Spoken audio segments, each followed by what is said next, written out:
Find the value of x under the root 20 over x is equal to 2 over 3 እንዴት አድርገን የኤክስን ዋጋ እንፈልጋለን? ምንድነው ብናደርገው under the root 20 over x is equal to 2 over 3 both side square እናደርጋለን። both side square ስናደርግ እቺ ሁለት ሩቱን ታጠፋና 20 over x is equal to ሁለትን ስኩዌር ስናደርግ 4 ይሆናል።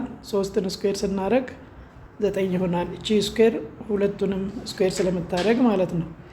አሁን ክሪክሮስ እናደርጋለን። ክሪክሮስ ስናደርግ 9ን በ20 4ን በx እናባዛለን። 4x is equal to 20 times 9 ይሆናል። ኤክስን ለብቻ ለማስቀረት both side ለ4 እናካፍላለን። እቺ 4 እዚህ ጋር ካለው 4 ትጠፋለች። x is equal to 20 ለ4 ስናካፍል 5 ይሆናል። እቺ 4 ትጠፋለች። 5 ጊዜ 9 45 ይሆናል። ስለዚህ የኤክስ ቦታ 45 ይሆናል ማለት ነው።